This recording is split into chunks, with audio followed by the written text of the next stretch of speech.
Vanishing Folklore and Beliefs. Heroes of Estonia, Public Domain Reading, Part 5, The Kalevide and the Finnish Sorcerer. Day was breaking as the dauntless swimmer approached the coast of Finland, where his enemy, the Sorcerer, had arrived somewhat before him, and had made his boat fast under a projecting rock. The Kalevide gazed round without seeing any traces of him, and lay down to sleep. But though the morning was calm and peaceful, his dreams were but of battle and murder. Meantime, the islander and his wife, not being able to find their daughter, returned home weeping, and planted the oak and the fir in the field where their daughter used to swing in the evening, in remembrance of her. Then they went to look in the helmet where they had put the egg, but it was cold and damp, so the mother put the egg in the warm sun by day, and nursed it in her bosom at night. Then they went to look at the trees, and the oak had already shot up 100 fathoms, and the fir tree 10. Next they visited the fish, which prayed for its liberty, and they restored it to the sea. The oak and fir now reached the clouds, and a young eagle was hatched from the egg, which the mother tended. But one day it escaped and flew away. The oak now scattered the clouds and threatened to pierce the sky. Then they sought a sorcerer to fell the tree, and the woman took a golden rake on her shoulder, with a copper handle and silver prongs. She raked up 3 swaths of grass, and in the third she found the eagle, which she had lately reared from the egg.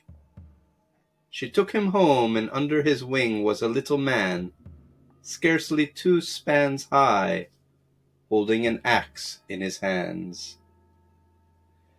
The Kalevide had only intended to take a short nap, but he was so weary that he slept all through the day and night, and did not awake till sunrise the next morning. When he awoke, he set off at once in search of his mother and the sorcerer into the interior of the country. At last he climbed a high mountain, and saw from thence an inhabited valley with a brook running through it, and the sorcerer's farm at the edge of the wood. The son of Kalevh rushed down the mountain and through the plain, till he reached the gate of the enclosure and looked in. The sorcerer was lying on the grass in the shade of his house. The Kalevide turned towards the wood, tore up an oak tree by the roots, and trimmed it into a club. He swung the club in his right hand, and strode through the enclosure, the whole country trembling, and the hills and valleys shaking with fear as he advanced. The sorcerer started from his sleep, and saw Linda's avenger at the gate, but he was too unnerved and terrified to attempt to hide it himself. He hurriedly took a handful of feathers from his bosom, and blew them from him with a few magic words, and lo!